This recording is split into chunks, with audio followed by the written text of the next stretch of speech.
the ironic here is, to me, there's no new regulations that's going to stop that. They allowed Silicon Valley Bank and Signature Bank to have poor risk management approaches leading up to it. So now they want to come in and do money board quarterback of what they did wrong. But all in all, they've been auditing.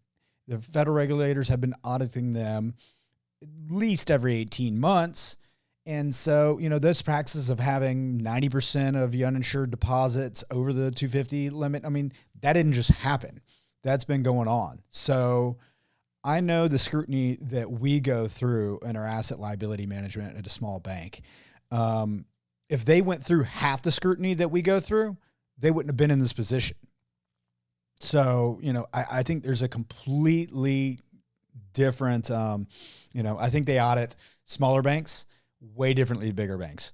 And this just shows, because you don't see that risk practices happening in the community banks around the nation. You're just not. We are invested in it.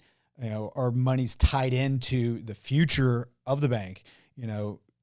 Executives at smaller banks have ownership too, just like, they had ownership in stock options. We typically have some ownerships in the bank too, but it's not weighted as much as it over there. We take every decision very carefully, and community banks, I'm sorry, we're not Wall Street greed like what you're seeing there. But then the amazing thing is, the rising rates definitely cause this. You increase the rates, the bond values are going to go down. You keep rising rates, those bond values are going to go, and they're going to have unrealized losses. But what the average consumers don't understand too is accounting principles. We have to recognize the associated losses on the bonds. But are you seeing that in loans? If you set loan prices, they're still at principal value. If you were to go liquidate, and that's why you're seeing the sale of the assets, loans are also locked in at rates prior to this rate hike, majority of the balances. So, loans aren't marked to market.